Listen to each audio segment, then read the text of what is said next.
Assalamualaikum warahmatullahi wabarakatuh. Selamat malam teman-teman semua. Salam sejahtera bagi kita semua. Semoga kita semua selalu diberi kesehatan oleh Allah Subhanahu wa taala.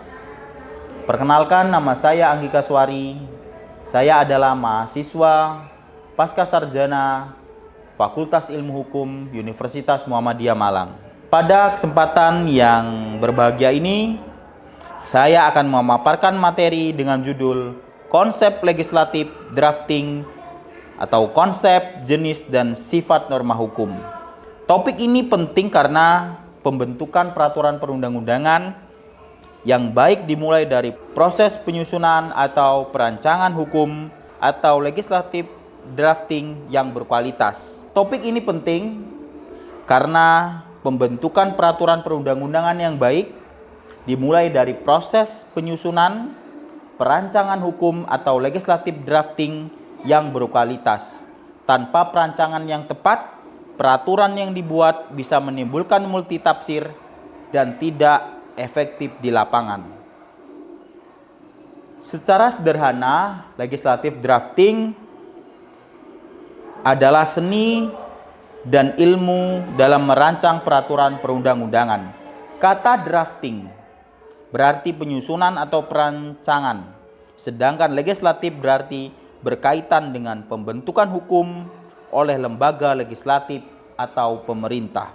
Jadi, legislatif drafting adalah proses menyusun naskah hukum yang bersifat mengikat berdasarkan asas, teknik, dan kaedah hukum yang berlaku. Terdapat 3 unsur penting dalam konsep legislatif drafting. Yang pertama yaitu aspek substansi hukum, yaitu isi atau materi muatan yang diatur. Yang kedua, aspek teknis perancangan, yaitu tata cara penulisan, sistematika, dan bahasa hukum.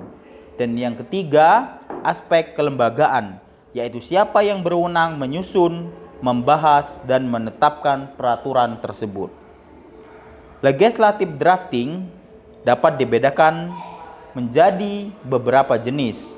Di antaranya, yang pertama adalah policy drafting, penyusunan yang didasarkan pada kebijakan politik dan kebutuhan masyarakat.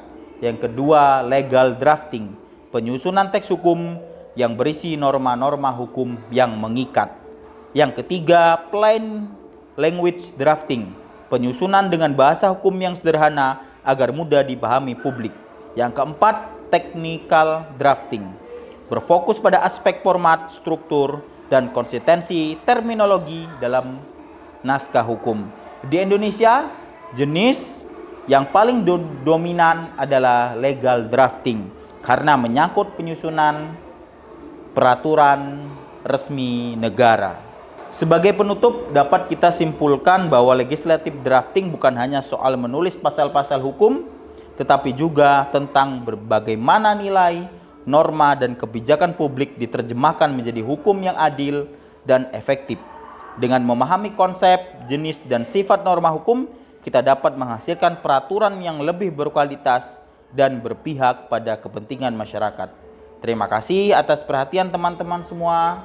Saya akhiri, wabillahi taufiq wal hidayah wal ridho wal inayah. Assalamualaikum warahmatullahi wabarakatuh.